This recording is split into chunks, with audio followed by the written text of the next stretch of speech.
Olá a todos, muito bom dia. É muito bom receber todos aqui no nosso evento de lançamento da pesquisa Lugares Incríveis para se Trabalhar nesse ano 2021.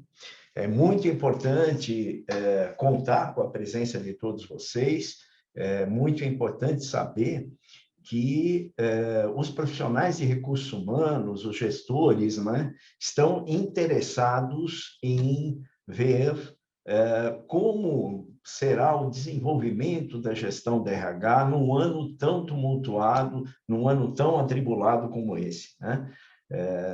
2021 vai ficar sempre, como 2020, marcado em nossas memórias como períodos em que nós tivemos que parar para pensar, que nós tivemos que enfrentar desafios que nós nunca enfrentamos, não é?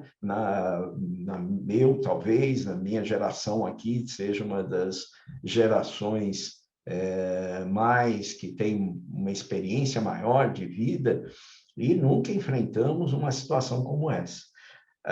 Isso valoriza ainda mais a presença de todos vocês, né?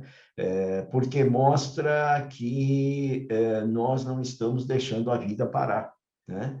Nós estamos dando prosseguimento à nossa vida, nós estamos cuidando da nossa atividade profissional, nós estamos cuidando das nossas empresas, nós estamos querendo ter informações por meio das pesquisas a respeito de como estão as pessoas, né? O que está acontecendo nas empresas, a nossa postura hoje, ela tem que ser muito, muito semelhante àquilo que acontece com a nossa vida pessoal, né? É claro que nós não vamos deixar de sentir, não é, a dor do que essa pandemia está trazendo, das pessoas que estão perdendo seus entes queridos e tudo mais. É claro que nós não vamos deixar de sentir essa turbulência política na qual o país está metido, né? Isso nos abate, né? Mas o fato de nos abater tem que servir de emular forças, né? Nós temos que emular nossas forças e fazer com que aquilo que é possível da nossa vida ter continuidade, ter desenvolvimento, ter ação, está acontecendo e nós estamos fazendo. Então, contar aqui com mais de 160 participantes nesse momento, conversando conosco sobre como tornar a gestão de recursos humanos melhor nas organizações, eu acho que é um exemplo vivo disso que nós estamos enfrentando esse momento de peito aberto e tocando adiante, né? Então, depois desse quase que desabafo inicial, eu queria dizer que o nosso trabalho nessa manhã, ele envolve uma conversa a respeito de gestão de pessoas em geral, para depois entrarmos na questão do interesse maior, talvez, do evento, que é de como a pesquisa é realizada, de como você pode inscrever sua organização, do que são as novidades do ano de 2021, porque a todo o ciclo novo de pesquisa, nós trazemos novas informações que permitem a vocês entenderem melhor o que acontece nas nossas organizações, seja olhando os resultados macro de todas as empresas, os resultados das 150 melhores, seja olhando para o seu próprio resultado da sua organização, da sua atuação como profissional de RH ou como gestor de uma empresa. Para aqueles que não me conhecem, meu nome é André Fischer, eu sou professor na Universidade de São Paulo, coordeno um grupo de pesquisa na área de recursos humanos, clima organizacional e outras áreas afins, coordeno na FIA a maior parte dos cursos, no MBA de RH, os cursos que tratam sobre gestão de pessoas, e supervisiono a equipe que toca executivamente, desenvolve executivamente o trabalho da pesquisa Lugares Incríveis para se Trabalhar, que já tem aí um bom passado, anos e anos que nós temos o prazer de trazer informações para vocês a respeito desse mercado em que nós atuamos. Eu queria, estou fazendo essa rápida abertura aqui, e queria passar a palavra também para receber vocês para a nossa contrapartida na UOL, representando a UOL aqui, a Tatiana. Então, Tatiana, por favor, peço que você receba aí as pessoas que estão conosco, que já chegam a mais de 180 agora. Bom dia, professor André. Então, vocês estão me vendo? Está meio escurinho, mas nós estamos vendo. Deixa eu virar aqui, ó, ver se melhora. Isso, está ótimo. Aqui a luz. Vamos lá. Bom dia a todos. Muito obrigada. É um prazer estar aqui com vocês. Para quem não me conhece, eu sou gerente-geral de marcas editoriais aqui do UOL. Esse é o segundo ano em que o UOL se junta à FIA para jogar luz sobre as empresas que têm contribuído para tornar mais humano, inclusivo, atraente e até mesmo competitivo aí o ambiente corporativo. No ano passado, né, enquanto a FIA, com quem a gente teve o prazer de trabalhar e se empenha na coleta de dados dessa extensa pesquisa, aqui no UOL a gente faz a cobertura dos principais problemas que as empresas vêm enfrentando aí na gestão de pessoas e das melhores soluções que vêm sendo aí adotadas. Hoje a gente vive...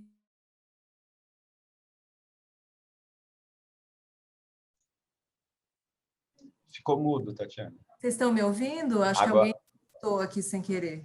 Agora sim. O que eu estava dizendo é que hoje a gente está vivendo aí uma nova realidade que, ao que tudo indica, deve transformar para sempre a nossa forma de trabalhar, como disse aí o professor André Fischer. Eu, por exemplo, estou aqui a 200 metros da praia, que era uma coisa impensável aí há pouco mais de um ano atrás. Mas para outras pessoas os reflexos desse momento talvez não sejam aí tão vantajosos, né? Então, documentar essa transformação e os impactos sobre os trabalhadores brasileiros está na nossa missão ao longo dos meses em que a gente vai trabalhar ao lado da FIA. O resultado aí das nossas investigações, que vão ser conduzidos pela editora Denise Godoy, vão ser publicados em economia.uol.com.br/lugares-incríveis-para-trabalhar. Só dá um Google Lugares Incríveis para Trabalhar, que vocês chegam aí na nossa página. E também a gente vai estar no Instagram, UOL Economia, né? @UOL Economia. No final dessa jornada, no finalzinho de agosto, ali, início de setembro, a gente vai estar junto com a FIA para premiar os vencedores num evento que eu espero muito que seja presencial nesse ano, né? Mas mesmo assim, se não puder, vai ser um evento bastante especial e a gente vai aí valorizar os vencedores com grandes reportagens que serão publicadas no UOL, que eu não sei se vocês sabem, hoje é a maior audiência de conteúdo no Brasil, a gente fica atrás só de Google com as buscas YouTube e o Facebook. Então, acho que hoje ter esse espaço no UOL é, de fato, um lugar de ampliar e reconhecer a importância do trabalho que essas empresas vêm fazendo no ambiente corporativo brasileiro. Muito obrigada, um bom evento para vocês. A gente vai estar publicando também lá no UOL, na FIA, respostas às principais dúvidas. A Denise acabou de colar aí a nossa home dos Lugares Incríveis. E, enfim, a gente vai estar trabalhando junto com a para esclarecer as dúvidas e para mostrar aí as principais iniciativas da pesquisa FEEX desse 2021. Boa sorte para vocês, muito obrigada. Obrigado, Tatiana. Graças ao UOL e à Tatiana, as empresas deixaram de ser melhores para se tornar agora incríveis, né?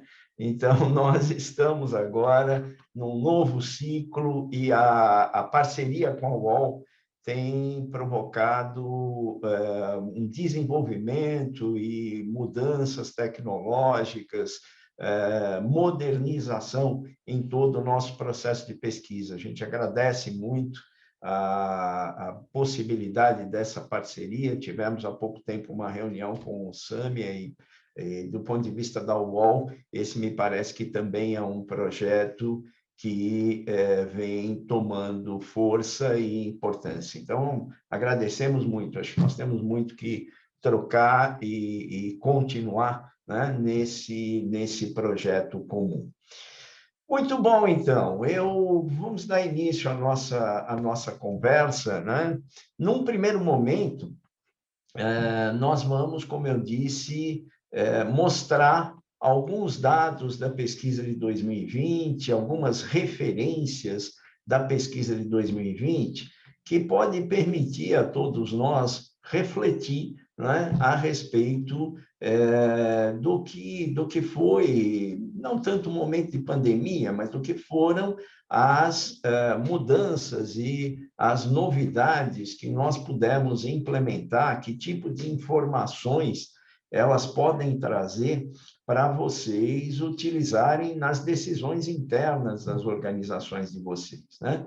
E depois, na segunda parte da nossa conversa, o Felipe, o Daniel vão conversar um pouco sobre a pesquisa de 2021, como é que ela vai acontecer, o que mais nós vamos trazer de novidade e tudo mais. Uma primeira mudança, um primeiro aperfeiçoamento que nós fizemos no ano de 2020 já, foi trazer o conceito de modelos de gestão de pessoas para dentro da pesquisa, ou seja, de utilizar a pesquisa como uma forma de as empresas identificarem como elas estavam estruturando as suas práticas de gestão de pessoas, o seu modelo de gestão de pessoas. Nosso objetivo com isso era fazer com que ela tivesse um mecanismo para olhar a sua estratégia de negócio e verificar quanto essa estratégia de negócio ela era coerente com o tipo de modelo de gestão que essa organização vinha estruturando, né? Então, nós vamos falar, num primeiro momento, a respeito dessa questão, modelos de gestão de pessoas. Eu vou fazer uma introdução explicando um pouquinho da onde, qual é a origem, né, desse conceito de modelo de gestão de pessoas, como é que ele pode ser utilizado, e depois o Matias vai apresentar alguns dados a respeito disso, além de falar também sobre a questão de employee experience, como é que isso é abordado também pela pesquisa. Essa é a nossa parte inicial, digamos assim, onde sempre nós trazemos um pouco, tanto das referências teóricas, metodológicas da pesquisa, como tentamos mostrar para vocês a maneira que podemos utilizar essas informações, né? Como que nós podemos nos posicionar, né? Agregar valor interno, quer dizer, buscar valor em termos de mudança, em termos de reflexão crítica, por meio da pesquisa, né? Por meio dos resultados da pesquisa. Afinal, para isso que a nossa pesquisa é feita, né? O objetivo da pesquisa é trazer para vocês informações que possam, primeiro, que elas sejam sólidas do ponto de vista teórico e do ponto de vista metodológico, quer dizer, que a gente saia do achismo, não é? E, em segundo lugar, que elas tragam valor por meio da reflexão crítica, né? Para nós olharmos dentro da empresa e falar, bom, mas como é que eu uso isso? O que eu posso mudar? O que eu posso transformar, né? Bom, primeiro eu queria rapidamente definir um pouco por que modelos, né? O que a gente chama de modelo, né? O uso de modelo é um artifício da ciência, né? A ciência usa categorias para explicar a realidade, né? E no caso de organizações, e aí quando estou falando de organizações, eu falo da pesquisa em organizações sociais em geral, não só na empresa. É muito comum você criar esses tipos, criar essas categorias, por quê?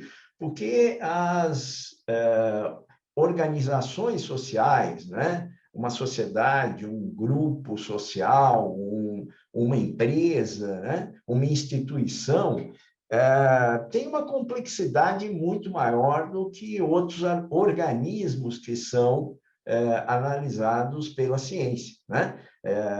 Elas são imprevisíveis, elas mudam muito rapidamente, elas recebem componentes diferentes a cada momento, não é? Então, é preciso você simplificar essa realidade para entendê-la melhor, né? Se você não conseguir simplificá-la, né, você não consegue compreendê-la. Aquele fenômeno social, o fenômeno organizacional, para ser analisado, ele precisa ser colocado, digamos assim, no nosso microscópio. Esse microscópio é um modelo, um tipo, uma categoria, né? Mas o que é importante é assim, que eu coloque nessa simplificação os aspectos que realmente fazem diferença, que diferenciam esse fenômeno dos demais fenômenos. E assim eu consigo analisar essa realidade, eu consigo fazer apreciações sobre ela, eu consigo tomar decisões sobre ela. De certa maneira, guardadas as proporções, é o que aconteceu com o caso que a gente nunca pode deixar de falar, não tem jeito, não sai da nossa cabeça, que é a Covid, né? A Covid doença, ou o Covid vírus, né? Você lá atrás tem vírus que são um fenômeno, esse vírus ele precisa receber um nome, esse nome é dado como Covid, porque diferencia de outros vírus, não é? Por que Covid? Porque ele tem um formato de coroa, e daí esse formato de coroa aqui lhe dá o nome de coronavírus, né? Alguém lá atrás usou essa metáfora para conseguir definir um tipo, né? Que está dentro de uma família maior, que é a SARS, né?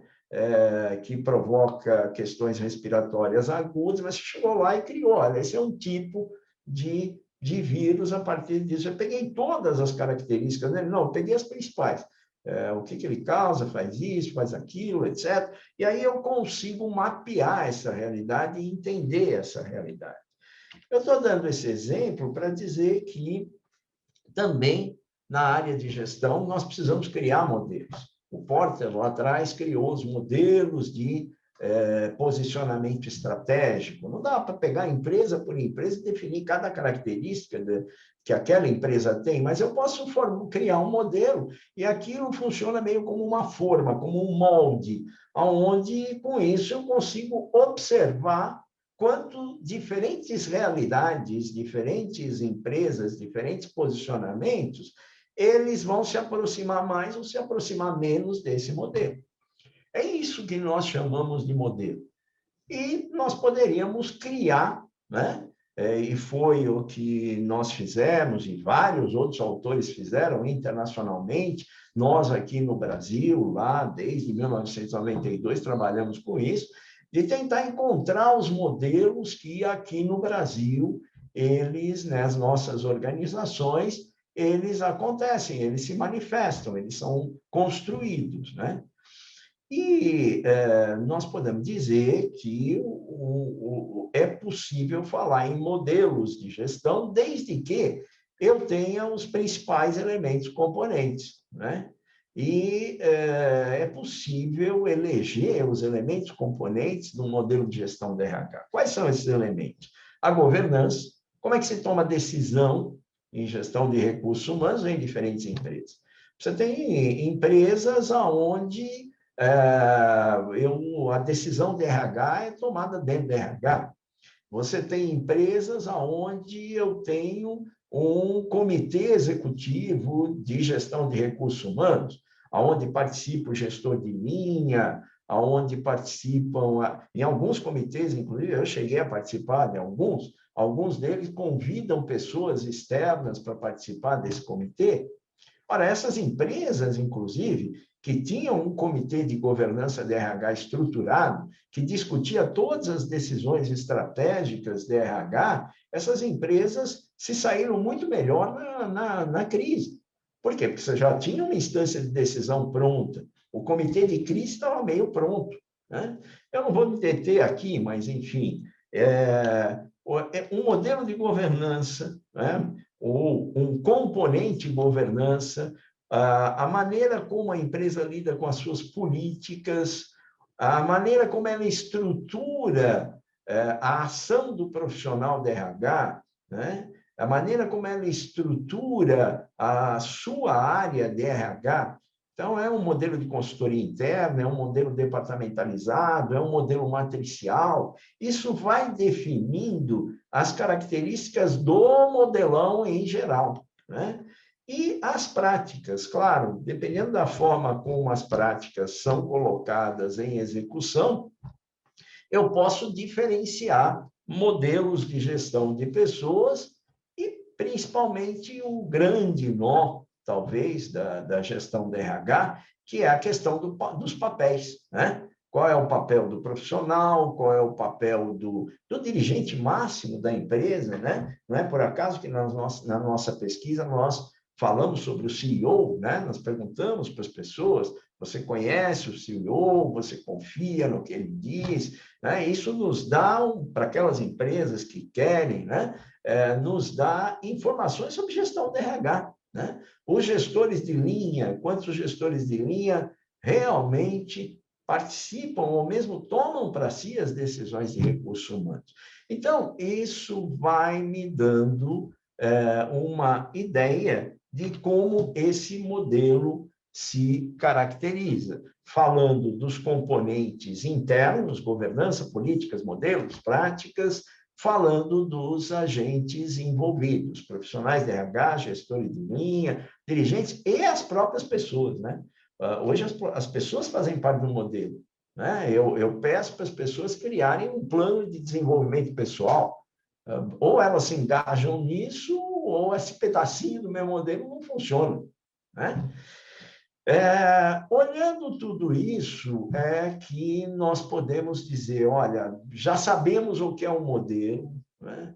Agora eu preciso começar a colocar na realidade e verificar se eu encontro tipos de modelos diferentes, né? Aí eu já vou fazendo uma possibilidade de análise, de classificação, né? Será que existem tipos diferentes de modelos de gestão? Dependendo do quê? Da variação daquilo tudo, governança, práticas, etc. E alguns autores trabalharam com isso já desde 1994, o primeiro autor, o Wilselid, né? Ele faz essa distinção entre modelos de high potential, high performance work systems, né? E modelos de high commitment management, né? E ele usa principalmente o high performance work systems e cria categorias que definem esse modelo ainda naquela época, uma coisa muito simples, são mais práticas do que todas aqueles componentes que a gente trabalhou, né? E é ele que faz o primeiro grande estudo, que é considerado o grande estudo empírico em gestão estratégica de recursos humanos, o trabalho do Wilson, e vieram N outros depois. Mas, enfim, depois nós temos uma discussão na literatura também sobre modelos baseados no controle, modelos baseados no comprometimento. Uma outra forma de ver modelos de gestão, né? Ou modelos mais tradicionais, modelos modernos, modelos de departamento pessoal, modelos de recursos humanos mesmo, modelo estratégico, modelo operacional, modelo baseado em cargos, modelos baseados em competências. Então, dependendo da vertente que você vai estressar, que você quer entender melhor, você vai poder observar essa realidade e estabelecer diferenças, que é aquilo que nos interessa, né? Como nós estabelecemos diferença entre o COVID e a influenza, né? Tem diferenças a partir disso. Esse foi o trabalho que nós realizamos, né? A partir de uma visão, de uma perspectiva sobre RH, que nós chamamos de perspectiva contingencial. O que é essa perspectiva contingencial? Essa perspectiva diz basicamente o seguinte, que nós, em gestão de RH, nós tomamos decisões, mas, para tomar essas decisões, nós temos que olhar o contexto externo e interno da empresa. O papel do profissional da RH é o papel de analista, né? O papel do profissional da RH, ele não se restringe a RH. Isso nós estamos cansados de falar. Ele tem que ser um analista de negócio. Essa é a gestão de RH inteligente, né? A gestão de RH capaz de olhar o negócio e tomar decisões sobre RH baseado nessa análise do negócio. Claro que a estratégia de negócio é o principal aspecto, mas existem outros aspectos que nós chamamos dessas contingências, né? Um profissional de RH toma decisão olhando para o ambiente de negócio. Como é que aonde que eu estou? Onde é que minha empresa está? Ela está num mercado hipercompetitivo, ela está num mercado onde daqui a pouco aparece um novo concorrente, um novo competidor, daqui a pouco surge um produto que vai competir com o produto dela, novo, ou um serviço, ou não, está num ambiente tranquilo, onde você pode mais produzir commodities, a gente já sabe mais ou menos como acontece, etc., né? Qual a expectativa dos clientes finais? O que os clientes querem da gente? Aonde eles veem valor e por que eles vão nos procurar e não procurar o competidor aqui do lado?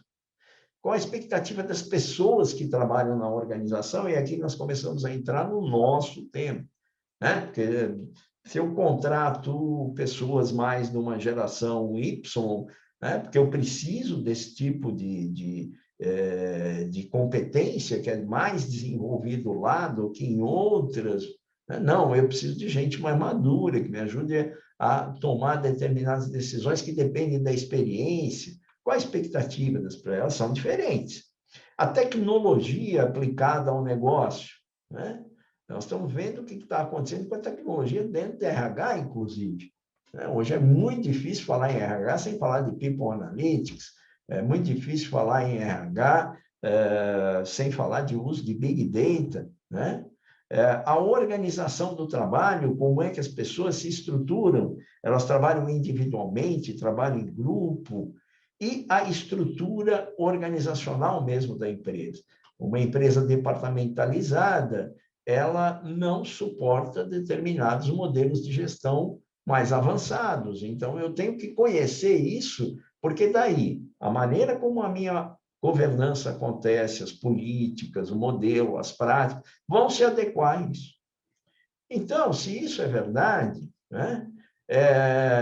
E eu estou dizendo que a estratégia só se realiza pelas competências, não tem outro jeito, né? Eu, como profissional da RH, eu tenho que olhar, eu tenho que saber ler, né? Essa situação de contexto, tanto interno como externo da organização.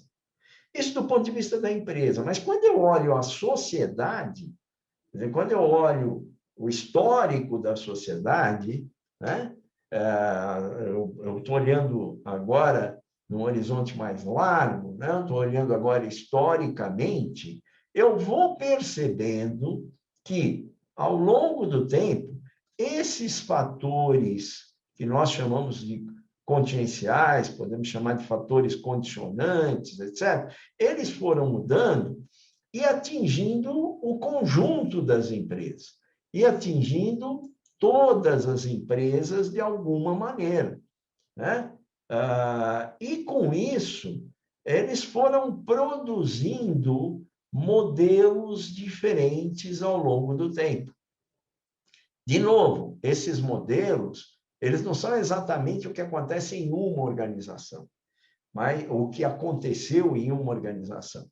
Mas eles são isso que nós chamamos de simplificação boa, a simplificação que nos permite dar um nome ao modelo e olhar para ele, percebê-lo e verificar o quanto ele se aplica ou não à realidade de uma dada organização. Então, ao longo do tempo, a gente pode considerar que nós tivemos 4 grandes modelos. E já estamos partindo para um outro, muito provavelmente, que é um modelo que está aí sendo chamado de 4.0. Nós vamos precisar entendê-lo melhor para saber exatamente que nome ele vai ter, né? Um modelo mais clássico, onde tem uma organização onde o ambiente de negócio é mais tranquilo, a expectativa dos clientes é mais de massa, a tecnologia aplicada ao negócio ainda é uma tecnologia mais mecânica, não digital, né? Que se aplica um pouco ainda ao modelo motivacional, que nós não vamos detalhar aqui, mas é mais para mostrar para vocês, a gente entender para depois o Matias poder apresentar os números, né? Mas que é um modelo motivacional que é mais baseado na questão do comportamento. Nesse modelo, a tecnologia já avança e não é tanto o trabalho humano no sentido físico que importa, mas já o trabalho intelectual, o relacionamento, o comportamento passa, de alguma maneira, a ter importância, né? Para o modelo estratégico, onde isso avança ainda mais, e o que eu quero das pessoas é que elas entendam a estratégia, coloquem a estratégia dentro do seu trabalho, não é? Ela já passa a ter mais autonomia, porque ela tem que atuar no como, né? Eu não posso aqui, como um modelo clássico, ter um manual, né, de como proceder e ficar controlando se esse manual é cumprido, né? Eu quero que essa pessoa agora entenda a estratégia, saiba onde o seu trabalho vai impactar na estratégia e ela cria esse como. Veja que isso muda bastante. Né? Muda o quê? A demanda sobre o modelo de gestão, a demanda sobre as práticas, a demanda sobre a governança. Né? Por quê? Porque isso mudou. Esses fatores mudaram. Né? Até um modelo mais competitivo, que é um modelo daquelas organizações de tecnologia, principalmente, ou se pensar numa grande consultoria, aonde a questão do conhecimento é uma questão chave, da inovação é uma questão chave. Ele não deixa de ser estratégico, mas aqui a estratégia ela vai mudando muito mais rapidamente. Então, essa pessoa tem que ser capaz de aprender, né? Não só adaptar, etc., mas ela tem que ser capaz de aprender e trazer esse aprendizado para a organização. Isso vai exigir uma gestão de RH diferente, né? E nós estamos dando o nome dessa gestão de RH de modelo competitivo. Bom, mas daí surgem startups, sim, daqui para frente nós temos um caminho que já está sendo andado, mas nós precisamos olhar e nomear ainda esse caminho. Para que servem esses modelos? Para vocês olharem para a organização de vocês. Esses modelos são baseados em contratos psicológicos, né? Por quê? Porque as minhas ferramentas, elas vão atuar gerindo, administrando contratos psicológicos dentro da organização. Onde aqui, no modelo clássico, o que a organização queria era uma tarefa eficiente, uma tarefa produtiva. E as pessoas queriam segurança, emprego, remuneração fixa, e isso ia funcionando até as pessoas mudarem, a tecnologia mudar, o ambiente de negócios mudar. E nós chegarmos numa situação aqui na ponta completamente diferente, onde o que as pessoas querem é autodesenvolvimento, elas querem liberdade para atuar no mercado de trabalho, elas estão buscando aprender lá, mas não necessariamente para ficar naquela organização. E quando elas pararem de aprender, talvez elas tenham que ir para outra organização, enquanto elas não estiverem sendo desafiadas, né? Por outro lado, a empresa precisa disso, porque como tudo está mudando muito rápido, ela precisa de pessoas que aprendam rápido também. Ora, é óbvio que as ferramentas, né, as práticas, os papéis das pessoas são diferentes em cada um desses modelos, né? Bom, o que eu queria trazer para vocês é a ideia de que nós não podemos chegar numa organização e dizer assim, bom, ela é totalmente clássica, totalmente motivacional, totalmente competitiva. Por quê? Porque hoje as organizações são múltiplas. E por mais que seja difícil para a gente aceitar, os modelos têm que ser múltiplos também. Eu não consigo atender uma área de TI da mesma forma que eu atendo o pessoal operacional da minha fábrica, se eu tiver uma fábrica, né? Eu não consigo atender a área de novos produtos ou de pesquisa e desenvolvimento do mesmo jeito que eu atendo a minha área, sei lá, fiscal, jurídica, etc., não sei, né? Por quê? Porque são profissionais diferentes, que sim, esses fatores aqui atuam diferente em diferentes áreas. E é por isso que a estrutura de business partner, ela caiu muito bem para as organizações, porque ela permite atender diferentes áreas, né, de diferentes formas, adaptando um modelo geral, que, na verdade, pode não ser nenhum modelo, é uma cultura de gestão da RH que é adaptada a cada uma das minhas unidades de negócio. Isso torna ainda mais complexa a gestão da RH contemporânea.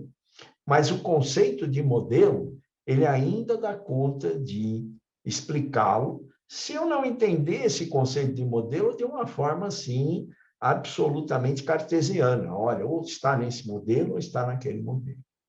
Foi por tudo isso que, na nossa pesquisa de 2021, nós perguntamos, nós incluímos algumas variáveis que falavam sobre esses modelos, né?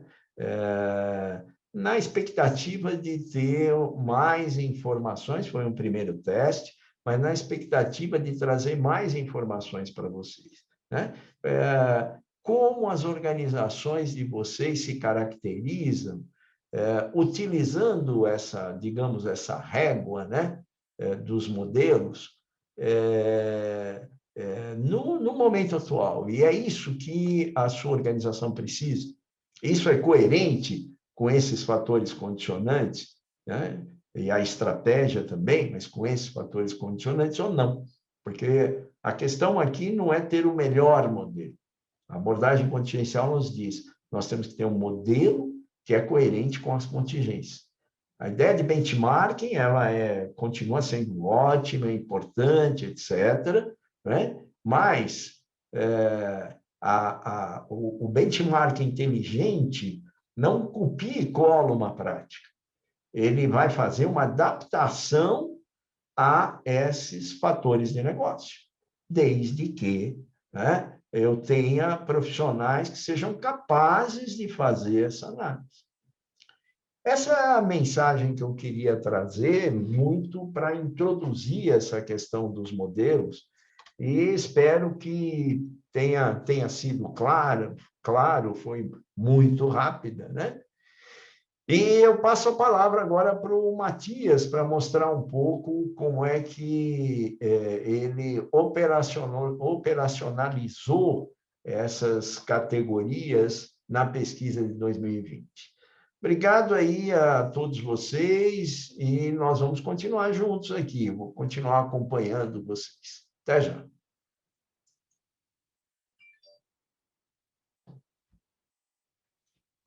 Áudio. Olá, pessoal, bom dia. Prazer falar com vocês.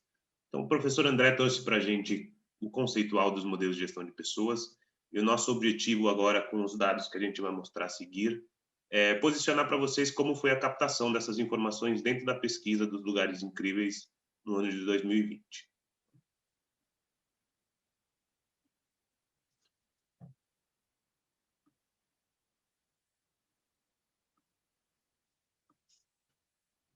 Então, vamos lá. Na pesquisa de 2020, nós fizemos o seguinte.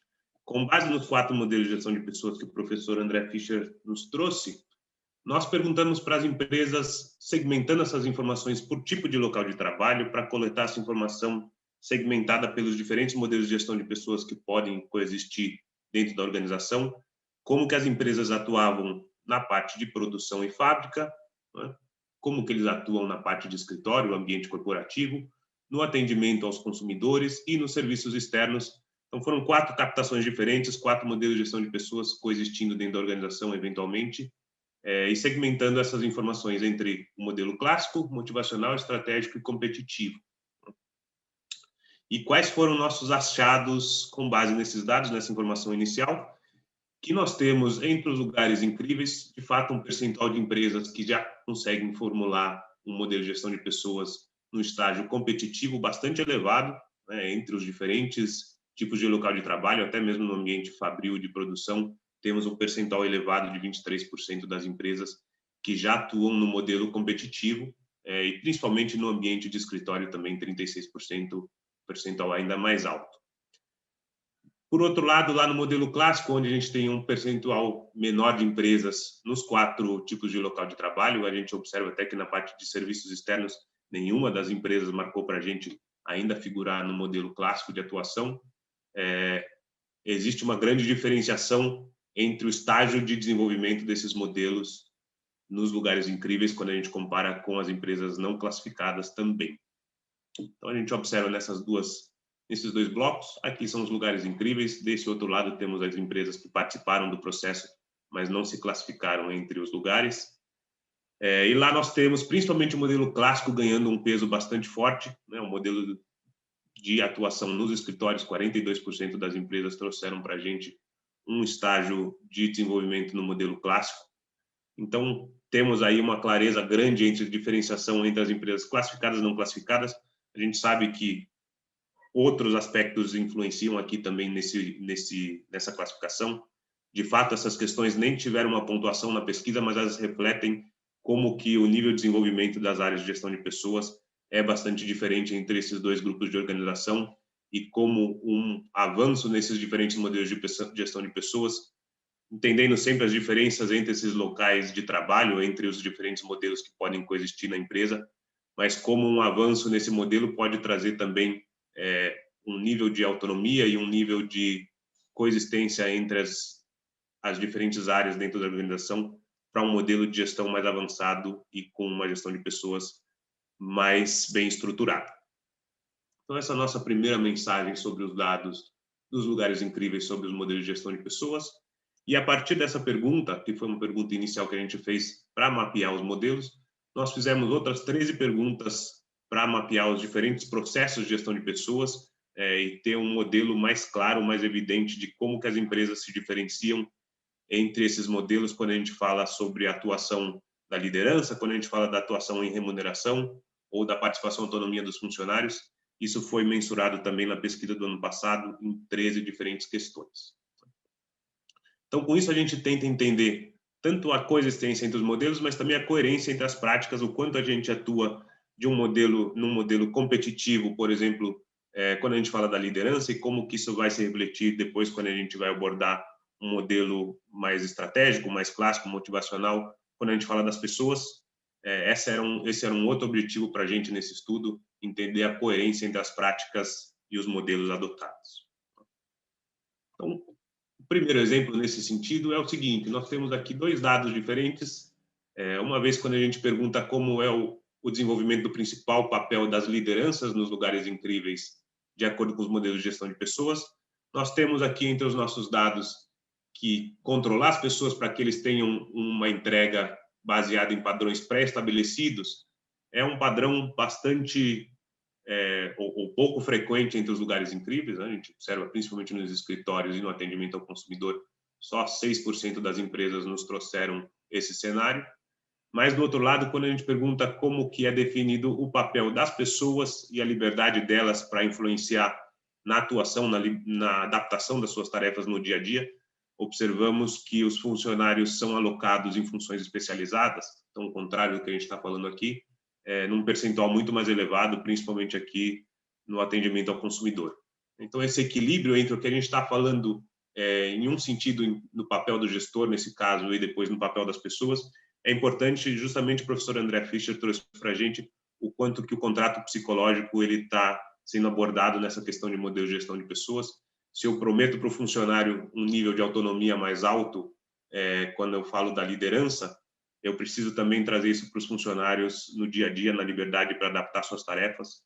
Então, do outro lado, a gente observa o mesmo cenário no modelo competitivo, né? Assumir de forma autonomia e dar autonomia para os funcionários é um papel bastante adotado pelas empresas para os líderes, mas quando a gente observa para os funcionários ter liberdade para adaptar suas tarefas e entregar suas responsabilidades da forma como eles desejam, a gente observa um percentual muito mais baixo nesse cenário. Então, esse equilíbrio também é outro aspecto importante que a gente tentou mensurar, e a gente devolve para as empresas participantes da pesquisa também informações sobre os seus resultados para que elas possam também fazer adaptações em seus modelos com base nos resultados coletados pela pesquisa. A gente observou esse modelo de coerência entre práticas e, no final, a gente chegou nesse novo modelo, então, tendo uma coerência entre as práticas adotadas pelas empresas nos 4 modelos de gestão de pessoas. Fizemos uma média de cada um dos tipos de locais de trabalho, considerando esses 13 aspectos avaliados, né? E nossos resultados finais foram estes. Quando a gente compila as 13 informações, nós observamos, na comparação com o resultado inicial, com a nossa pergunta inicial, que nos lugares incríveis, principalmente o modelo clássico, para as partes produtivas e de serviços externos logísticas, elas ainda estão aparecendo num percentual bastante elevado, 21% e 19%. E lá atrás, quando a gente perguntou inicialmente como era a percepção do RH sobre o desenvolvimento dos modelos de gestão de pessoas nessas áreas, nós tivemos percentuais de 10% e 0%, respectivamente.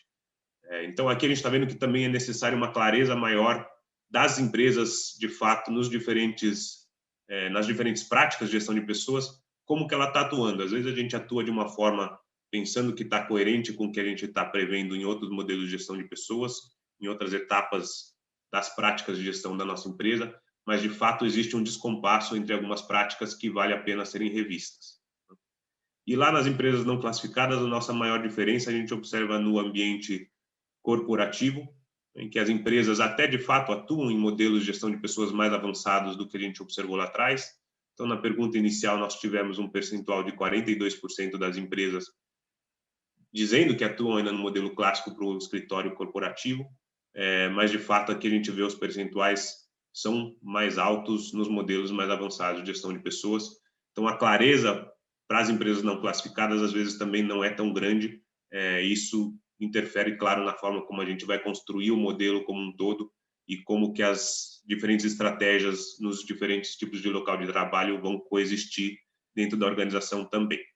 Então, são essas duas mensagens que são importantes para a gente aqui. O quanto que o nosso modelo está alinhado entre os diferentes modelos, entre os diferentes tipos de local de trabalho. O professor André Fischer trouxe para a gente que podem coexistir modelos diferentes, mas principalmente quando a gente vai observar o alinhamento horizontal entre as práticas, aí sim faz sentido a gente ter um alinhamento mais claro para a gente conseguir sustentar o contrato psicológico desenvolvido com os funcionários e com as diferentes unidades produtivas da empresa, para que, de fato, a gente reflita o que a gente está cobrando de um lado, o que a gente está esperando do outro, o que a gente oferece para os funcionários trazerem o melhor trabalho que eles possam oferecer dentro das condições pré-estabelecidas. E aí, por fim, a gente mapeou dentro desses 13 processos quais são os principais pontos que trazem para a gente algum cenário de desalinhamento horizontal. Tá? Tivemos aqui 5 pontos centrais. 2 deles falam do nível de participação dos funcionários em processos, então, o quanto eles participam da definição de metas e da definição de suas tarefas, que foi o que a gente acabou de ver. Aparece para a gente também que o peso dos componentes do mix de remuneração, às vezes ele também apresenta algum tipo de descompasso, o quanto que a remuneração fixa ou benefícios tem um papel preponderante dentro da remuneração, quando a gente observa depois o nível de responsabilidade e autonomia que a gente pede para os funcionários. O tipo e objetivo das ações de treinamento e desenvolvimento dentro das organizações e também o nível de flexibilidade que a gente dá para os funcionários de ter algum tipo de controle sobre a sua jornada de trabalho. Esses foram os 5 pontos que apareceram para a gente com o maior descompasso, desalinhamento entre as práticas citadas no modelo de gestão de pessoas original e depois, quando a gente mapeou as demais práticas, de novo fica aberto para as empresas que já participaram no ano passado mapear essas práticas no seu sistema de planejamento estratégico de RH, que a gente tem uma versão gratuita para as empresas mapearem lá no sistema, mas a nossa equipe também fica aberta para conversar com vocês, para a gente fazer eventualmente alguns ajustes e identificar quais são os pontos de maior desalinhamento observados nas práticas de vocês. Então, sobre parte de modelo de gestão de pessoas que a gente tinha para trazer para vocês na manhã de hoje, eram esses dados, junto com a apresentação do professor André Fischer. A gente volta agora para todos os panelistas, para a gente conseguir trazer, eventualmente, dúvidas, responder o que vocês tiverem para abordar conosco sobre esse tema. Depois a gente segue adiante com a nossa apresentação.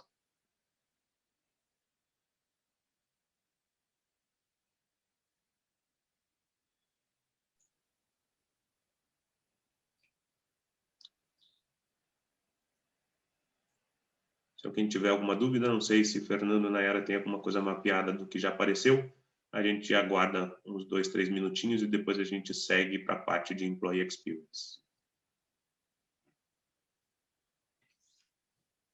Sim, Thiago, a participação na pesquisa ela é totalmente gratuita. O Daniel vai falar mais disso para a gente daqui a pouco. Existem alguns eventuais custos, se vocês quiserem detalhar mais, aprofundar os resultados na plataforma de respostas da pesquisa, mas a participação e a premiação toda ela é gratuita, inclusive a utilização dos selos de premiação da pesquisa e de certificação de qualidade do ambiente de trabalho, tudo isso é gratuito para vocês. Tá? Então, acho que podemos seguir para a parte de Employee Experience, e aí qualquer coisa, se tiver alguma outra dúvida, a gente retoma depois na questão dos modelos de gestão de pessoas.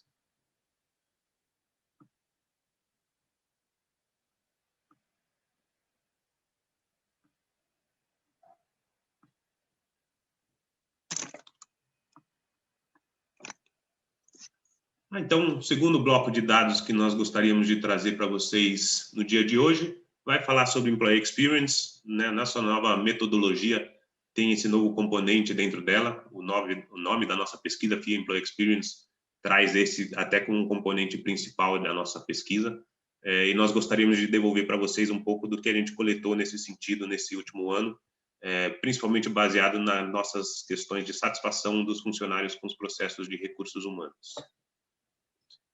Então, Employee Experience, que é o termo central da nossa pesquisa, nós estamos abordando a satisfação dos funcionários com os processos de recursos humanos, algo que veio lá do Customer Experience de marketing, que avalia a jornada do cliente com contato com a empresa. Aqui nós estamos avaliando como os funcionários enxergam essa jornada, desde o momento que eles têm um primeiro contato com a empresa, até o momento que leva ao desligamento deles por iniciativa da empresa, iniciativa do funcionário ou aposentadoria, mas como que foi essa trajetória da pessoa dentro da organização, é isso que a gente quer mapear nesse modelo de Employee Experience.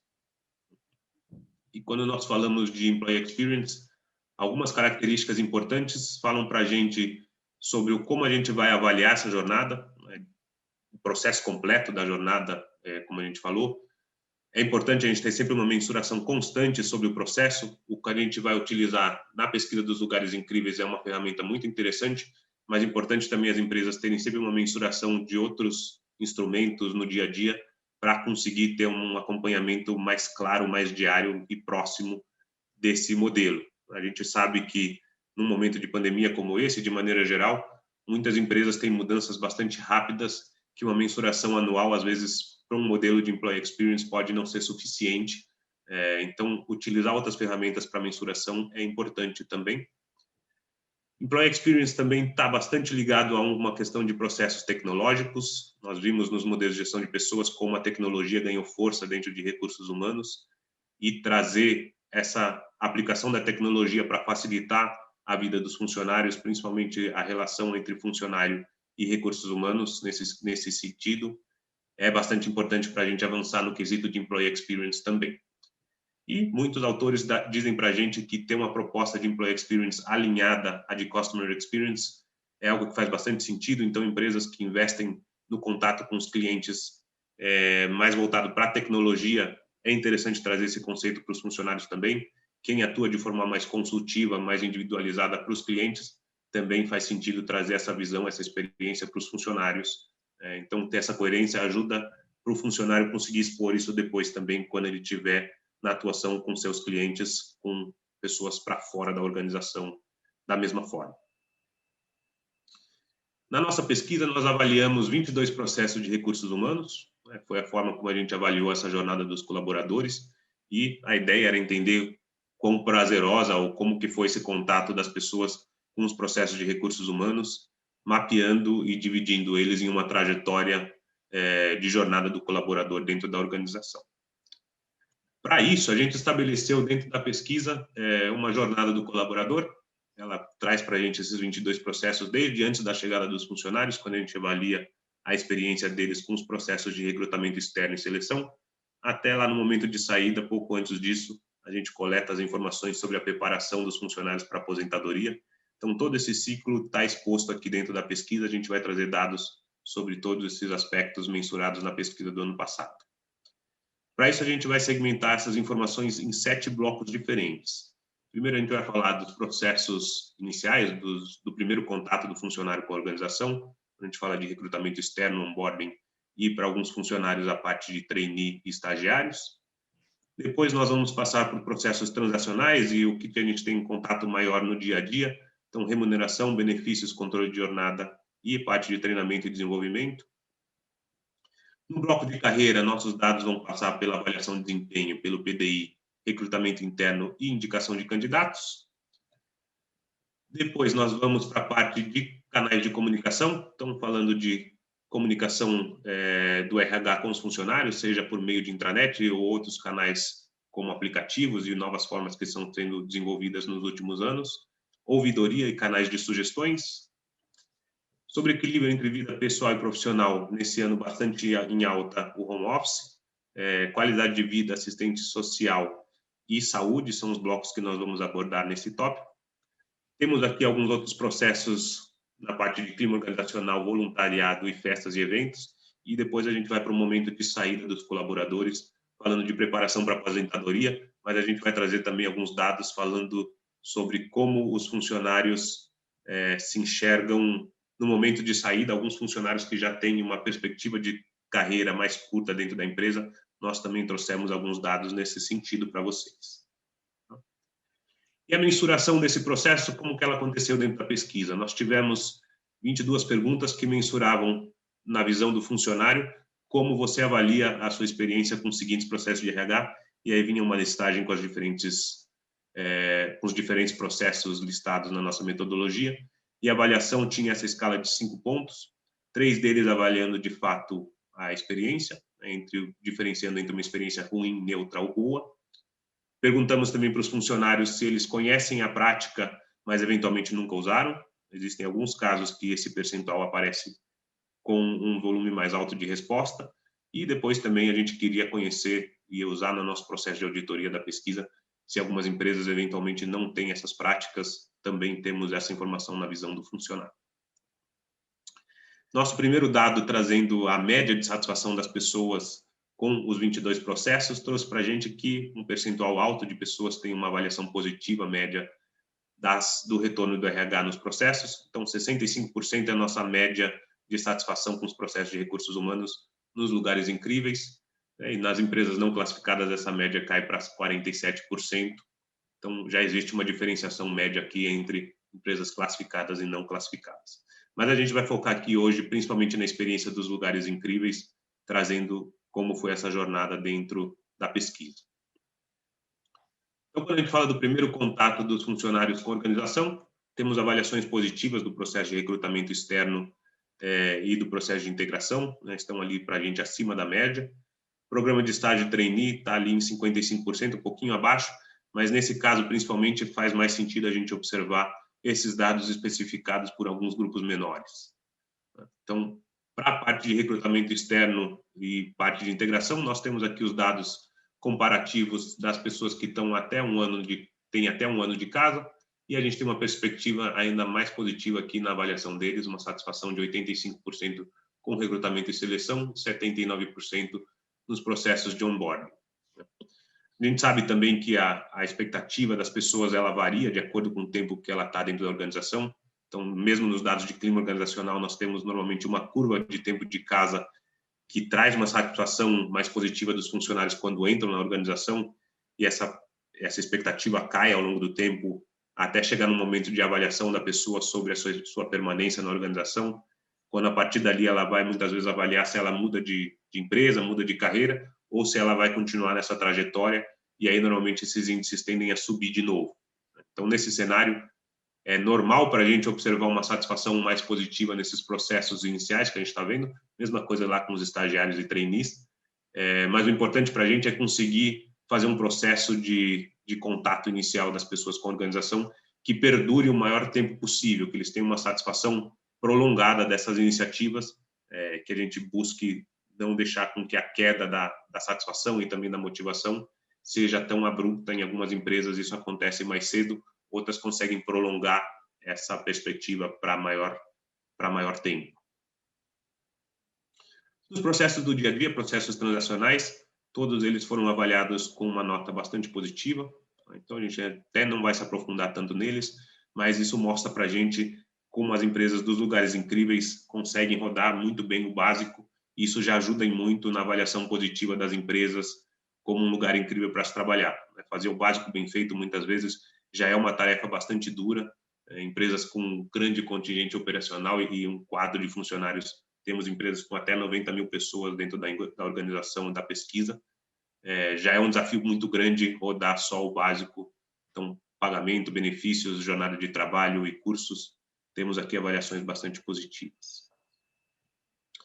Na parte de carreira, nosso destaque fica aqui para uma avaliação mediana. Então, na parte de avaliação de desempenho, 70 pontos, mas lá no plano de desenvolvimento individual, recrutamento interno e indicação de candidatos para processo de recrutamento externo, nossa avaliação está um pouquinho abaixo da média.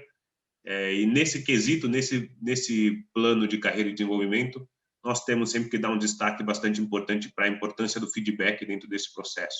A gente sabe que a satisfação com esses processos muitas vezes está mais baseado no como que eles foram informados, tiveram retorno sobre esses processos, do que de fato como que foi o relacionamento no dia a dia enquanto eles estavam participando de um processo de recrutamento interno ou do processo de avaliação de desempenho.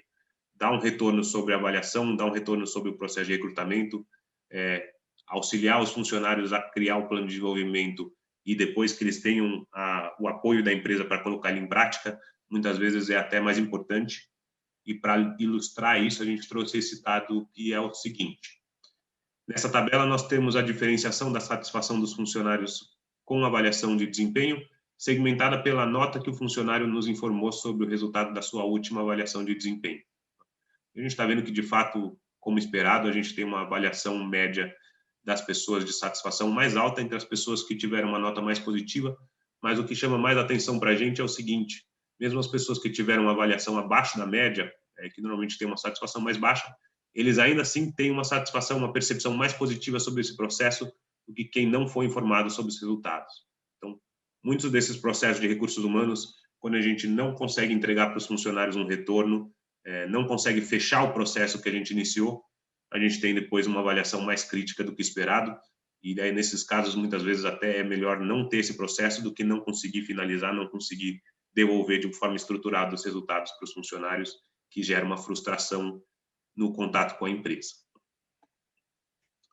Sobre os canais de comunicação, nosso nosso resultado mais positivo está aqui no bloco de canais de informações de recursos humanos, principalmente voltado para a intranet. E depois, quando a gente fala de canais de sugestões e ouvidoria, nós temos um resultado um pouco inferior. Aqui sempre faz bastante sentido para a gente também ter uma avaliação sobre quem de fato usou o canal ou quem tinha algo para trazer para esse canal. E a gente trouxe para a parte de ouvidoria e canais de denúncias uma informação segmentada entre quem já presenciou na empresa uma situação antiética ou fraudulenta, como que foi a experiência dessas pessoas com o sistema de ouvidoria da empresa.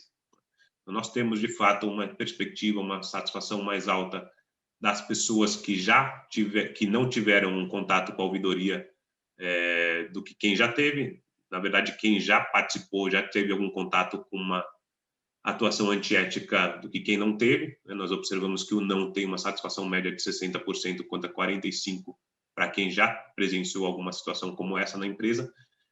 Mas o que nós queremos trazer aqui também é quanto que essa informação, quanto que essa situação impacta na satisfação média dos funcionários com os demais processos de recursos humanos também. A gente observa uma diferença grande entre a média de satisfação de 50% para 67% entre quem nunca presenciou uma ação antiética ou fraudulenta na empresa e quem já presenciou.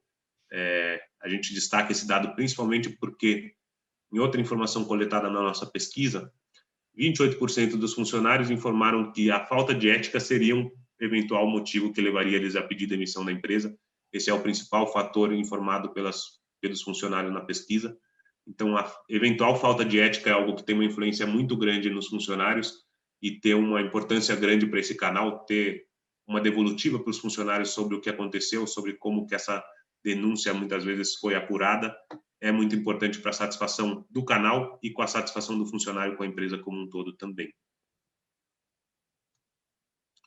Passando para os nossos dados sobre equilíbrio entre vida pessoal e profissional, nós temos informações bastante positivas na maioria desses fatores. Uma diferença maior está aqui no bloco de assistente social. Aqui, nesse caso, a gente tem um percentual grande de pessoas que informaram para a gente que sabem que a prática existe na empresa, mas nunca usaram, 23%. E nos traz também uma perspectiva, uma informação interessante de que essa área de assistência social, principalmente no momento como nós vivemos hoje, com uma demanda muitas vezes maior do que o normal para essa área tem que ser mais propositiva e buscar as pessoas para entender se elas estão passando por um momento mais difícil ou não, porque muitas vezes as pessoas sabem que essa prática existe, mas nunca buscaram, não se sentem com uma abertura suficiente para buscar a empresa nesse sentido. Cruzamos também aqui a informação entre o nível de estresse das pessoas e o programa de qualidade de vida, no nível de satisfação, e temos aqui uma clareza maior de que um bom processo de programa de qualidade de vida traz para a gente também um nível de estresse, de maneira geral, um pouco menos elevado das pessoas, e o quanto que um programa de qualidade de vida positivo ele traz para a gente também um avanço na satisfação média das pessoas. Então, ter um apoio das pessoas na questão de estresse é bastante importante, principalmente com um programa bem estruturado de qualidade de vida. E aí, nos nossos outros processos aqui, são avaliações diferentes dos processos que a gente já observou. Clima organizacional com uma avaliação positiva. Na parte de voluntariado, que temos uma nota um pouco mais baixa na satisfação dos funcionários. Para fechar a parte de partida dos colaboradores, nós temos uma avaliação bem mais baixa aqui, 36% de satisfação. É de se esperar aqui que, em princípio, as pessoas tenham um contato menor com essa ferramenta, né? Mas, de maneira geral, quando a gente observa esses dados segmentados por idade, com aqueles que já deveriam ter um contato mais forte com uma eventual orientação para aposentadoria ou preparação para mudança de carreira, alguma forma, algum instrumento que leve a eles a refletir sobre esse momento de partida da empresa, que para muitas pessoas é dura também, principalmente para pessoas que já tiveram um contato com a empresa por muitos anos, tem ali um contato de comprometimento afetivo bastante forte com a empresa. É importante que se tenha um olhar mais claro, mais justo sobre esse processo de preparação para aposentadoria, que a gente observa nas pessoas até com mais de 65 anos, um nível de satisfação de só 42% sobre essa prática. Perguntamos para os funcionários numa outra questão, quanto tempo eles pretendem permanecer na empresa, né? Nós tivemos uma avaliação que ia desde estou procurando emprego em outra empresa nesse momento, até gostaria de me aposentar nessa empresa. E para entender melhor esse momento de eventual partida dos colaboradores, nós cruzamos essa informação com a satisfação média das pessoas. Então, nós temos aqui 3 blocos de dados para cada um dos conjuntos de práticas. Aqui os lugares incríveis, a média de satisfação com esse serviço de recursos humanos. O dado das pessoas que pretendem permanecer na empresa por menos de 1 ano. E depois, quem entende que está procurando emprego nesse momento, quem trouxe essa avaliação para a gente. Nós vemos que onde a satisfação com recursos humanos caiu, principalmente, então seriam pontos de atuação mais forte das pessoas das áreas de recursos humanos, seriam 3 vezes voltados para a carreira, né? Quando a gente fala de plano de desenvolvimento individual, avaliação de desempenho e recrutamento interno. Parte de pesquisa de clima, de novo, que a gente trouxe sobre a importância de se utilizar os resultados, muitas vezes nesse quesito de avaliação mais baixa aqui sobre a pesquisa de clima de fato, quando a empresa faz a mensuração, mas não traz nenhum tipo de retorno para os funcionários, não coloca em prática planos de ação a partir desses dados, e também, principalmente no momento de hoje, programas de qualidade de vida fazem uma diferença aqui nessa avaliação dos funcionários sobre quanto tempo eles pretendem permanecer na empresa. Então, esses seriam 5 pontos de atenção das empresas no sentido de retenção ou de preservação dos seus funcionários por mais tempo na organização. Trouxemos algumas pequenas diferenças aqui sobre lugares incríveis e empresas não classificadas. Esses pontos aqui são aqueles que apresentaram uma diferença de mais de 20% na satisfação média entre quem está entre os lugares incríveis e quem está entre as não classificadas. Então, na parte de cursos, home office, política de benefícios, qualidade de vida, festas e eventos da empresa, pesquisa de clima e plano de ação, plano de desenvolvimento individual, são os pontos em que a gente observou as maiores diferenças entre os lugares incríveis e as não classificadas, pontos de desenvolvimento para quem espera chegar nos lugares incríveis, mas ainda não atingiu esse patamar. E aí, a partir desses dados todos, fica uma dúvida para a gente, quem que é de fato responsável dentro das empresas sobre Employee Experience. A gente está falando sobre satisfação dos processos com recursos humanos, mas é claro para a gente que não é uma responsabilidade única, exclusiva de recursos humanos, trazer uma boa satisfação, uma boa experiência para os funcionários quando eles estão dentro da organização. Nós mapeamos, a gente já viu dentro da parte de modelo de gestão de pessoas que esses 4 agentes apareceram também, e a gente entende como parte importante da nossa metodologia na FIA, essa diferenciação por 4 agentes quando a gente fala de processos de recursos humanos. Então, dirigentes vão precisar criar para a gente um ambiente que promova e entenda uma positividade sobre o quesito de Employee Experience, entendam a importância de se cuidar das pessoas. Os funcionários, obviamente, eles vão ser quem vão colocar em prática todas as iniciativas desenvolvidas pela empresa e vão trazer também para a gente um papel importante na parte de Employee Experience em avaliar as práticas que são utilizadas pela empresa, demonstrar para a gente onde que a gente pode ter algum tipo de avanço, de melhorias, mas de verdade quem traz para a gente uma importância maior dentro do Employee Experience são o RH, que por um lado vai criar as práticas de gestão de pessoas, e os gestores que vão depois colocar em prática essas iniciativas no contato com as suas equipes. Então, esses são os 2 grandes agentes responsáveis aqui para desenvolver uma cultura de Employee Experience, uma satisfação maior dos funcionários com o processo de recursos humanos. Como que a gente consegue traduzir esses 2 cenários em dados, essa importância desses 2 componentes? É o seguinte, nós tivemos na nossa pesquisa uma mensuração sobre a perspectiva, a evolução das pessoas sobre o nível de atuação, o formato de atuação de seus gestores. Então, a gente trouxe do Daniel Goleman os estilos de liderança que ele desenvolveu nos seus estudos, são 6 estilos diferentes, e adicionamos um 7º estilo de estilo bloqueador, que é um gestor que traz para a gente um bloqueio maior para os funcionários sobre acesso a recursos e informações da empresa, então ele dificilmente deixa as pessoas desenvolverem seu trabalho da melhor forma possível. E os outros 6 estilos que a gente já avaliou com muitas das empresas participantes da pesquisa, mas vale a pena aqui reforçar que em clima organizacional nós temos um resultado mais positivo para o líder inspirador e educador, e lá do outro lado o líder coercitivo e bloqueador trazem para a gente um cenário mais desafiador em clima organizacional também. E essa mesma avaliação foi interpretada quando a gente correlaciona a informação do estilo de liderança com a satisfação média dos funcionários com os processos de recursos humanos. Então, temos na linha azul o resultado de clima organizacional para cada um desses estilos e na linha laranja o resultado médio da satisfação das pessoas com os processos de recursos humanos. que essa correlação entre os seus dados mostram para a gente?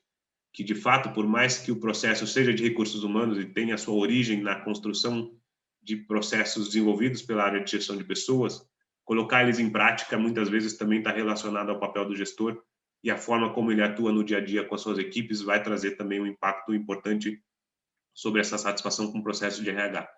Então, implementar a estratégia de Employee Experience está bastante alinhada entre o papel do gestor e de recursos humanos, que tem que trabalhar em parceria nessa iniciativa para que a gente tenha sucesso e êxito na jornada do colaborador. Então, esses foram nossos dados sobre Employee Experience da pesquisa. De novo, assim como a gente falou da parte de modelo de gestão de pessoas, dados sobre a empresa de vocês estão disponíveis no sistema Atmosfera, e a gente fica aberto para esclarecer para vocês eventuais dúvidas e trazer comparativos de outras empresas em alguns quesitos dessa avaliação. Se alguém tiver dúvidas, não sei se tiveram algumas dúvidas mapeadas já, estamos aqui para responder de vocês, senão a gente segue depois com o Daniel para a parte de pesquisa. Vamos com o Felipe antes. Vamos lá. Bom dia, pessoal. Vamos pegar o finalzinho da nossa sessão para falar um pouquinho sobre a metodologia, e o Daniel entrega para a gente o processo de pesquisa. Bem, eu queria fazer uma ponte com o que o Daniel trouxe para a gente, o que o Matias trouxe para a gente das áreas de responsabilidade, né, os agentes que atuam lá na experiência do colaborador, no Employee Experience, que o professor André também já tinha cantado a bola para a gente em relação a como os modelos de gestão de pessoas se adequam à atuação de cada um desses 4 agentes. E não por acaso os indicadores da pesquisa, eles são baseados nesses 4 agentes. Então, nós temos aqui 5% da nota vem da atuação do CEO, né, que é o conhece, confia e a avaliação da atuação, mais 5% exclusivo para a liderança, que a gente vai medir coerência, frequência de feedback e os estilos de liderança, 30% que vem falar da estrutura de práticas de gestão e também da experiência do colaborador, e 60% dos indicadores de clima organizacional, dos quais, inclusive, parte importante deles são de responsabilidade da liderança. Então, liderança, na verdade, não é só 5%, fica com uma fatia maior aqui de responsabilidade para tornar uma organização um lugar incrível. Para fechar aqui no índice final, né, o IFEX, que vai estabelecer aqui quem são os lugares incríveis para trabalhar no ano de 2021. Tá? Bem, aí as organizações que alcançarem um indicador de 75 pontos podem ostentar gratuitamente também, né, fornecido pela FIA, o certificado de qualidade do ambiente de trabalho, né, a partir de 75 pontos no indicador de clima. Muito bem. E a metodologia, o Matias deu para a gente uma visão da jornada, né, da trajetória do funcionário, do colaborador dentro da sua atuação profissional na organização, e eu faço um corte aqui agora, colocando na mesma página esses indicadores e como eles se relacionam com os resultados do negócio e os diversos papéis e responsabilidades novamente aqui. A gente parte do princípio sempre que a gente está aqui, né, na lógica de uma organização privada para gerar resultado no curto prazo, gerar e proteger valor da organização no médio e longo prazo. Tudo isso aqui vai ser alcançado através de produtos e serviços, clientes satisfeitos, operando, né, sendo entregues esses produtos e serviços através de ativos e processos. E, finalmente, a gente chega aqui em quem está operando tudo isso, que são as pessoas engajadas. A gente chega aqui na divisão do conceito do que é o engajamento, que é a diferença entre entrega e comprometimento. Temos muitas ferramentas para gestão de desempenho, seja avaliação de desempenho, seja os nossos sistemas de metas e tudo mais. E o que a gente está aqui para fazer, de fato, é a gestão do comprometimento das pessoas. É aqui que vai, de fato, tornar a nossa organização mais produtiva, com uma resposta mais rápida às mudanças de mercado e também para que a gente possa ter uma organização mais proativa e sair na frente da nossa concorrência. Muito bem.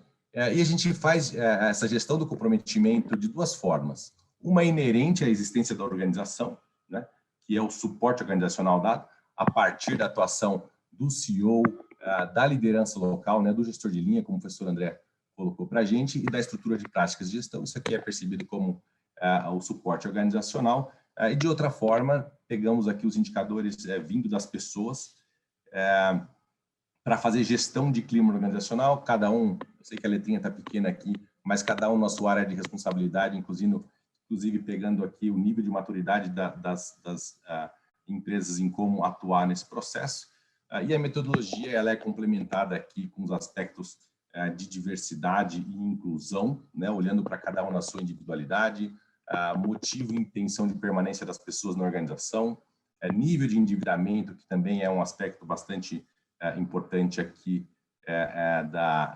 do desenvolvimento, da satisfação das pessoas, do desempenho das pessoas na organização, e a condição de saúde, hábitos alimentares e atividade física, nível de estresse, também complementam a metodologia. Esses pontos aqui não valem nota, mas eles são muito importantes para a gente entender como é que a pessoa está, né?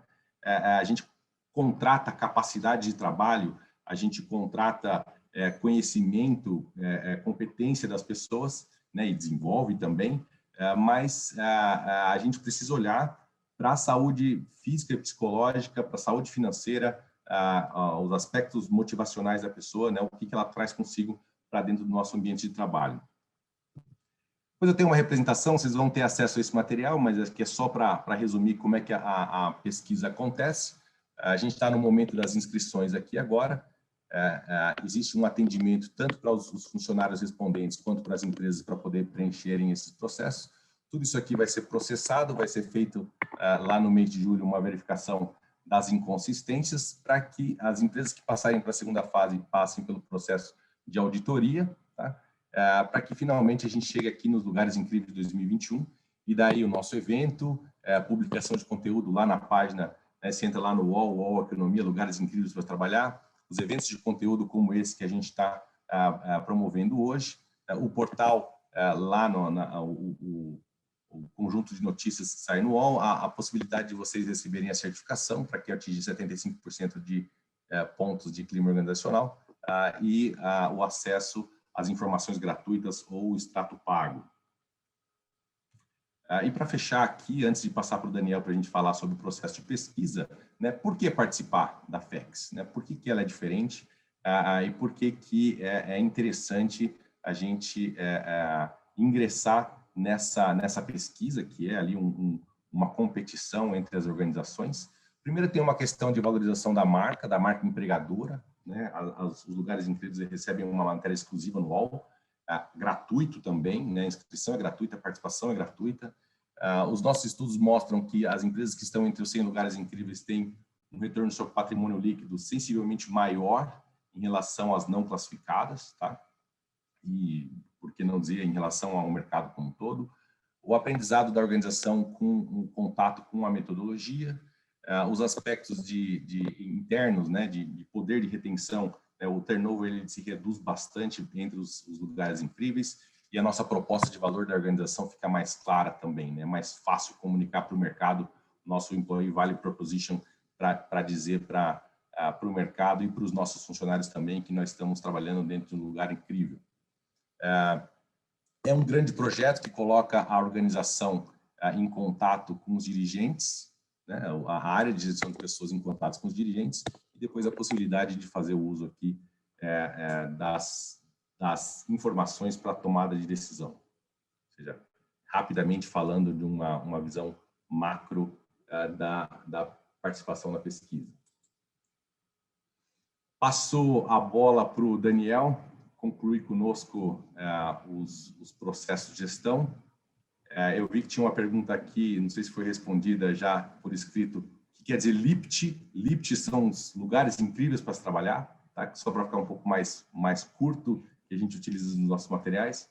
Não sei se a gente conseguiu pescar mais alguma outra pergunta colocada. Eu acho que a gente pode ir seguindo. Nós estamos aí extrapolando o tempo, peço desculpas aí para o pessoal. Mas qualquer pergunta depois a gente vai responder, vai encaminhar para vocês. E eu já deixo aqui toda a nossa equipe à disposição para quem quiser marcar uma reunião individual para conhecer mais a pesquisa. Eu vou passar rapidamente aqui pelo processo, mas nós estamos totalmente à disposição de vocês. Marquem, entrem em contato conosco, tem um e-mail, atmosfera@fia.com.br, tem os telefones, e a gente pode marcar uma videoconferência individual de quem quiser. Deixa eu compartilhar aqui.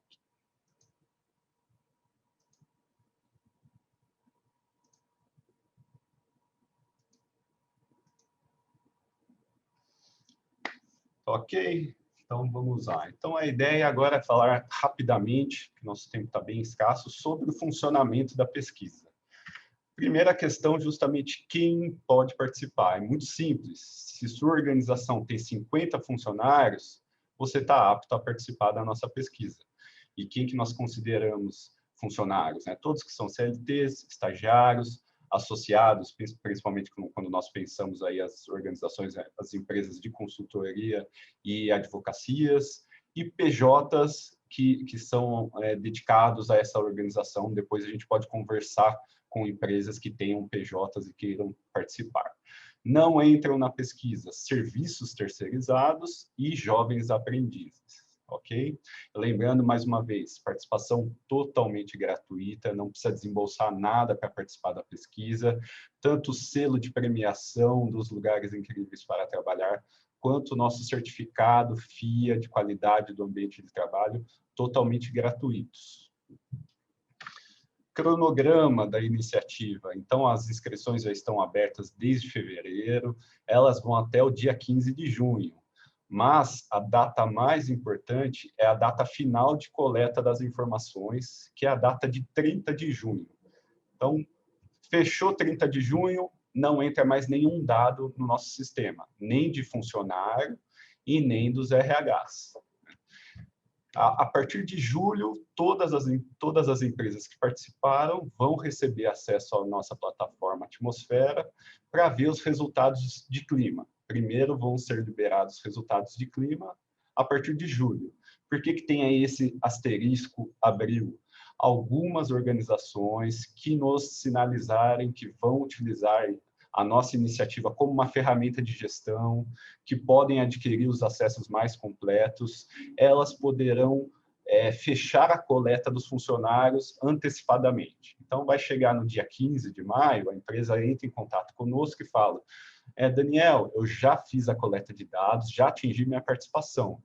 Por favor, feche o sistema dos funcionários. Eu vou perguntar se ela tem certeza, porque o funcionário não vai mais acessar, e aí a gente vai fechar o sistema e vai conseguir liberar os resultados de clima em cerca de 2 semanas no máximo. Então, as empresas podem obter antecipadamente esses resultados também, se quiserem. Em julho também ocorre a segunda etapa da pesquisa, que é a etapa de auditoria. Então, numa conversa com um especialista de RH, vai entrar em contato com o RH das organizações para verificar as práticas que foram informadas. E a premiação no final de agosto ou começo de setembro, a gente está aí fechando a data com o pessoal do UOL, e conforme a Tatiana falou, gostaríamos muito que fosse presencial, mas esse ano vai ser um pouquinho difícil, provavelmente vai ser algo híbrido. Teremos representantes das empresas ganhadoras, mas ao mesmo tempo vamos fazer a transmissão online para quem quiser assistir. E aí o link do hot site da pesquisa, anotem, entrem, employeeexperience.fia.com.br, lá tem todas as informações e também o link de inscrição. A inscrição é muito simples, né? A gente só precisa de dados básicos da organização, CNPJ, razão social, endereço, o número de funcionários. Não se preocupem tanto com esse número, que vocês podem alterar depois, antes de colocar a lista de funcionários, que eu vou falar daqui a pouco. E o mais importante é vocês colocarem uma pessoa como responsável da pesquisa. Essa pessoa vai receber um e-mail automático do sistema com um link de acesso, uma senha provisória para ele acessar o painel, que tem essa carinha aqui. E nesse painel, ele tem esses blocos numerados justamente para vocês entenderem o passo a passo. Então, para vocês chegarem no bloco 4, que é liberar o questionário dos funcionários, vocês têm que passar nas etapas anteriores. E aí, as principais informações que nós precisamos de vocês. Vocês precisam determinar as informações de login. O que é isso? Como o funcionário vai acessar o questionário. Qual que vai ser o link? Vocês determinam. Né? Tem a base, que é fex.fia.com.br, e uma extensão que vocês determinam, que normalmente é o nome da empresa. E qual que é a variável que o funcionário vai utilizar para entrar. Normalmente é CPF, mas vocês podem escolher e-mail, matrícula, desde que seja uma variável única dentro da organização. E aí, com essa variável, você vai colocar dentro do sistema uma base de funcionários, que vai ter duas informações, esta variável única e o ano de nascimento, 4 dígitos, muito simples. E é possível também fazer a personalização do questionário do funcionário em 3 campos. Né? Nós perguntamos para o funcionário em que área ele trabalha, e aí ele vai ver as opções que vocês determinarem. A estrutura de áreas vocês colocam no nosso sistema, assim como os agrupamentos de cargos, porque nós perguntamos para o funcionário qual é o seu cargo e ele vai ver as opções também que vocês determinarem. E, além disso, se vocês quiserem, vocês podem adicionar assertivas, afirmativas ao bloco de clima. São 58 assertivas de clima e vocês podem adicionar até mais 6 afirmativas ou assertivas, se vocês quiserem. Então, feito essas etapas, vocês têm acesso aos questionários, tanto do funcionário vai ser liberado o questionário dele, quanto o RH vai poder responder o questionário de práticas. E lembrando, mais uma vez, a data final é 30 de junho, essa data tem que sempre estar aí no radar de vocês. Vocês conseguirão, dentro do nosso sistema, dentro do painel, acompanhar o nível de participação dos respondentes, né, dos funcionários, tanto no nível geral, que é o bloco 5, quanto na estrutura de áreas que vocês determinarem. Então, no bloco 6, vocês vão conseguir ver como que está a participação em cada uma das áreas. Lembrando que toda a parte de perfil é autodeclarado. O funcionário, ele vai falar qual que é o cargo dele, qual que é a área dele, qual que é a faixa etária. Tá? E aí nós entramos já nos requisitos para avançar na pesquisa. Dentro da pesquisa de clima, da pesquisa dos funcionários, na LIPT, então, nos lugares incríveis para trabalhar, tem que atingir pelo menos 70 pontos e a amostra mínima de participação que está aqui embaixo. Esta tabela é de acordo com o porte da sua organização. E o nosso certificado Atmosfera FIA, de qualidade do ambiente de trabalho, a organização precisa atingir 75 pontos de clima e também atingir a participação mínima. Ainda na LIPT, tem requisitos também na parte de práticas, no chamado IGP, Índice de Gestão de Pessoas. Então, a empresa tem que atingir 25 pontos no mínimo e, claro, concluir todo o preenchimento dos dados. Após essas análises das notas, tanto de clima quanto de práticas e dos outros 2 índices, o ILEAD e o ICO, é feita uma prévia de nota do IFEX, que vai gerar um ranqueamento para a segunda etapa, que é a etapa de auditoria, onde vão ser feitas aí as reuniões, as videoconferências entre um especialista contratado pela FIA e vocês da área de recursos humanos, justamente para analisar as práticas que vocês informaram. Então, são até 24 pontos que são verificados, de acordo com as práticas informadas. Existe uma pré-seleção de práticas, principalmente as práticas que são mais complexas, né? E, claro, que se forem verificadas inconsistências, a empresa vai perdendo nota do IGP, do Índice de Gestão de Pessoas. E se muitas inconsistências forem verificadas, vai levar à desclassificação da organização. Com tudo isso desenvolvido, nós chegamos nas nossas listas finais. Então, são 3 listas de premiação, de acordo com o porte das empresas. Então, elas são segmentadas em 3 portes. O pequeno porte até 300 funcionários, o médio porte de 301 a 1.500 e o grande porte acima de 1.500 funcionários. E são desenvolvidas também muitas premiações especiais, de acordo com categorias de gestão, a empresa destaque em carreira, destaque em recrutamento, destaque em remuneração. Então, nós fazemos diversas premiações. Vão ter premiações por porte também, o CEO destaque, né, a liderança incrível, então são inúmeras premiações. Em 2020, nós tivemos aí 18 premiações, se eu não me engano. E, claro, todas essas premiações vão ser aí compartilhadas com a comunidade, expostas dentro do UOL, essa exposição que vocês já perceberam que é uma exposição tremenda, né? Sem a empresa precisar desembolsar nada, pode ter sua marca exposta positivamente dentro do portal UOL, que é o maior portal do país. Isso é extremamente positivo. Tá? E, claro, em nossos canais FIA também nós faremos toda a divulgação. Além dos nossos eventos pós-premiação, aí os eventos de conteúdo, trazendo os principais temas, os gestores de RH que se destacaram na pesquisa, vão ser eventos bem interessantes. Dúvidas?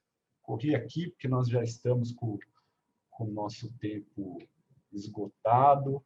Deixa eu parar aqui.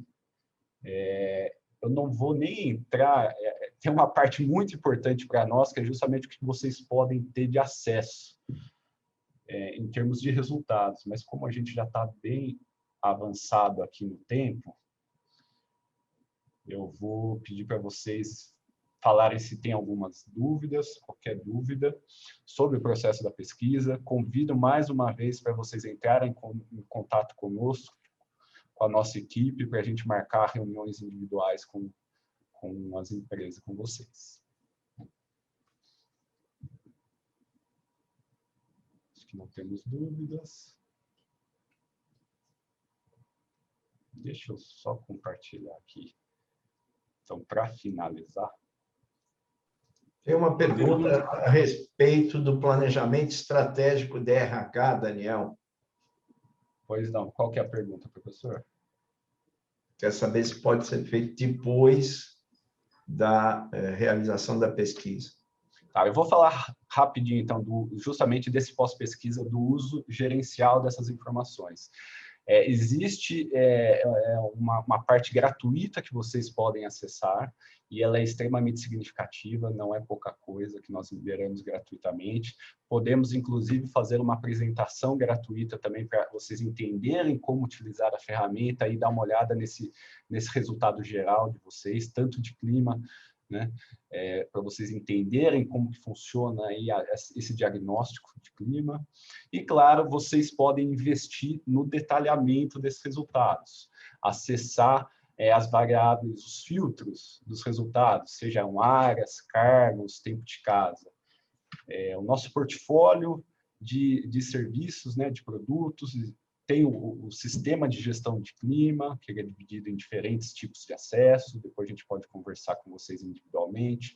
O planejamento estratégico de RH, que é justamente essa ideia de entender as práticas de gestão de vocês nesse pós-pesquisa, né, porque vocês vão responder esse questionário extenso de práticas e a gente vai conseguir entender mais de 300 indicadores de práticas que vocês colocaram, além dos outros módulos de avaliação do presidente, retenção e o sistema de planos de ação.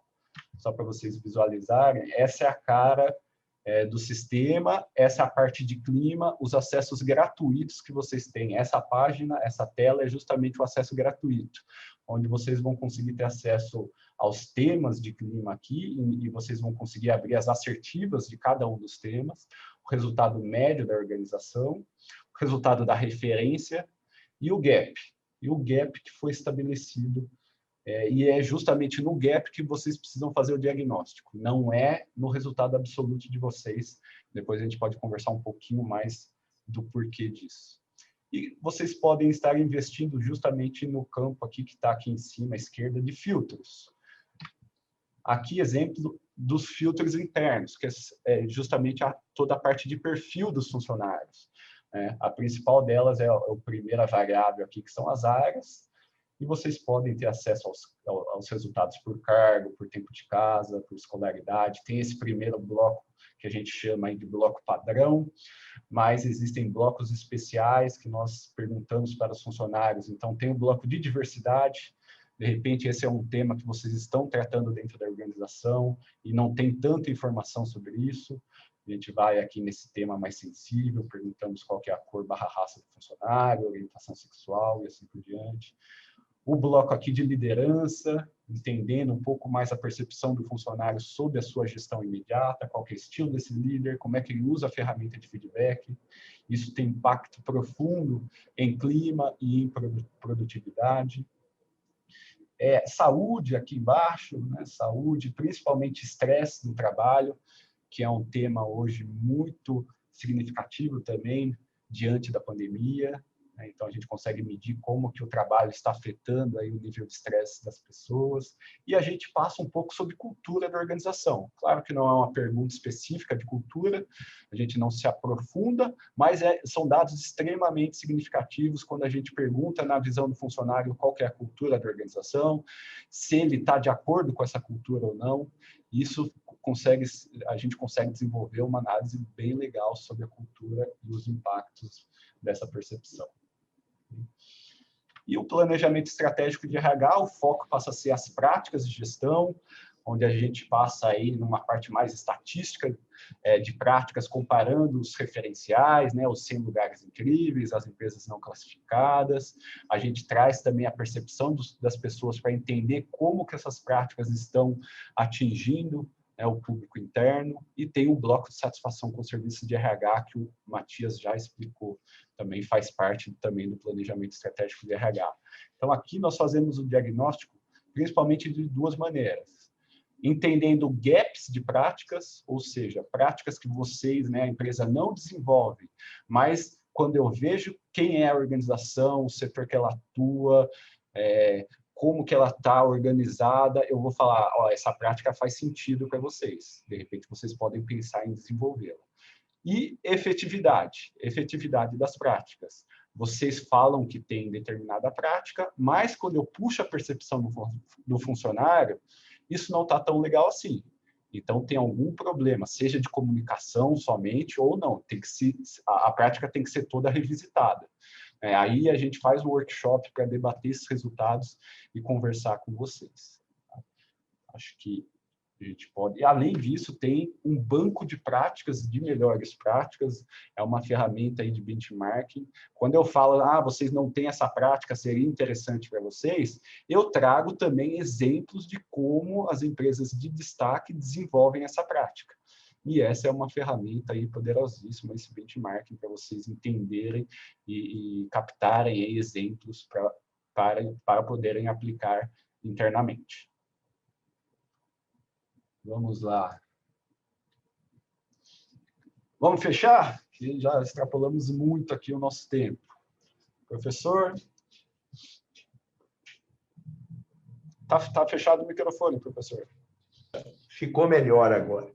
Então, obrigado, Daniel, obrigado a todos que nos ajudaram a estar aqui, a conversar com vocês. Peço de novo desculpas pelos problemas de início e de finalização e tomar muito tempo de vocês, mas eu queria só finalmente encerrar reforçando o que eu falei no início, né? É muito importante nós mantermos nossos processos, né?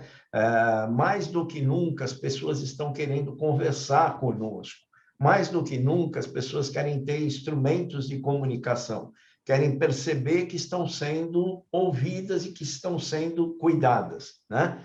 Então, o fato de nós termos, no pico, mais de 200 pessoas aqui conosco, de 200 profissionais aqui conosco, mostra que nós estamos num movimento de manutenção ou mesmo de desenvolvimento daquilo que nós fazemos em RH, né?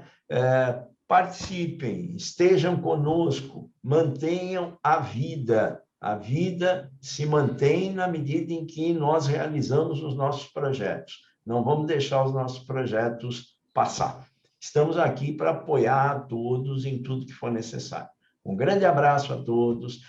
Nós teremos novos webinars a cada mês, onde algumas coisas que realmente ficaram talvez um pouco menos esclarecidas possam ser melhor exploradas. Falaremos aí a cada período, a cada mês, provavelmente, sobre os assuntos da pesquisa e contamos para vocês como é que nós vamos avançando e queremos ouvir vocês, como vocês estão avançando no processo de pesquisa. Um grande abraço, até a próxima.